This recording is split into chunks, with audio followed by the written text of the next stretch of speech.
Oh, really? That is similar. I always wanted a can. I think we're going to turn it a little bit. There we go.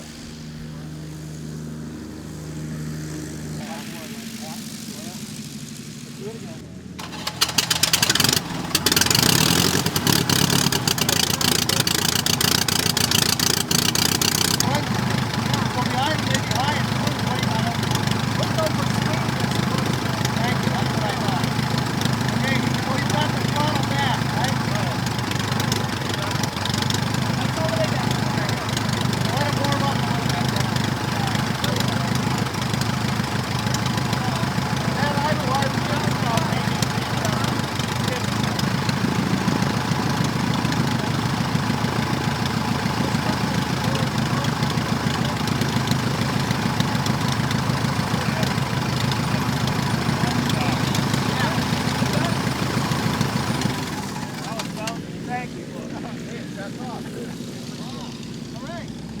Did it run bad when you came here?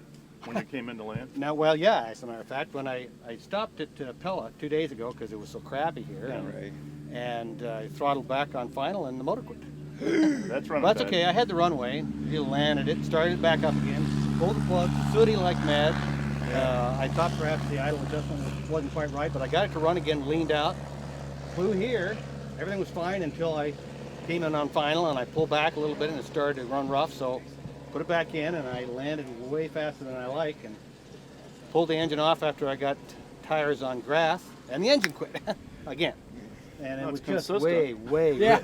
Hi, I'm Matt Northway. This is my Interstate Cadet here at the Antique Airfield. And on the way in, I had a little bit of engine problem. It was running a little rich. And we did some diagnostic testing and discovered that the primer was leaking fuel past the check valve and making the engine run way rich. So we were looking at a bunch of things and discovered what it was, took the primer system out of the loop, and now it's idling beautifully.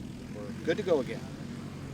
Where did you come from? Oh, I flew in from here to Antique Airfield from East Troy, Minnesota, where I stayed after flying from Eugene, Oregon, my home port, to Oshkosh.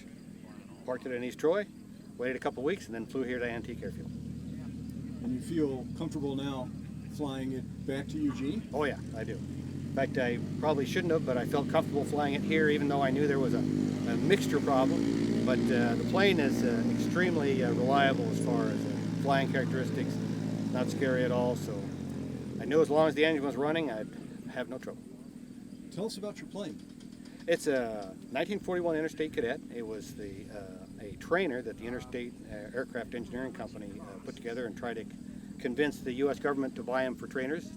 Competition for Champs and Cubs.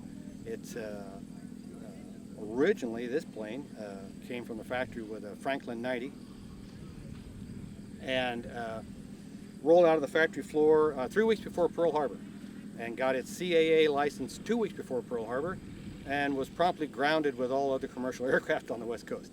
So in December of 1941, it was a candidate for a advertising photograph that was used in a Aero Digest ad in February of 1942, which I have a copy of.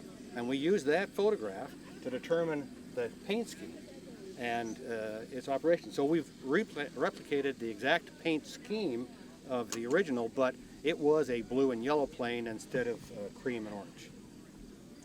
And it flew for a few years till about the mid-1950s, when it ended up in a blackberry bramble at the end of a runway in Wyoming, where it stayed for a long time, till maybe 5 years or so ago, when Tim Talon gathered it up, and about 1 year ago now, they started the reconstruction. There really was nothing but a bare metal fuselage. No wings, no engine, no landing gear, no tail surfaces. And they put this all together in a year as a flying plane. And while at Oshkosh, it won a runner-up award as the best closed cockpit monoplane for the Bronze era, which is 1937 to 1941. So even though it's not originally authentic, because I had it rebuilt for my taste, color scheme I wanted, a Continental engine instead of the Franklin, tail spring instead of the unique but hard to park Interstate tail wheel. Wing tanks that weren't there originally. The judges still felt that the workmanship done by Tim Towns' two ace mechanics, Jacona Matson-Bell and Cal Bushman, was enough to warrant an award. And it really does look very nice. I'm very pleased with it. And I'm glad I'm here. That's wonderful. How many hours have you put on it since you got it? It's got 24 hours on the plane, and I have 25 hours in type. I got 1 hour of training before I soloed in this. Spent 5 hours in Eugene, a 2.5 hour solo and about 12 landings, and then headed off for Oshkosh with about 6 hours of experience in the plane. Wow. So every flight is a new record breaker for me. My logbook gets bigger by the score. Is this your first tail dragger?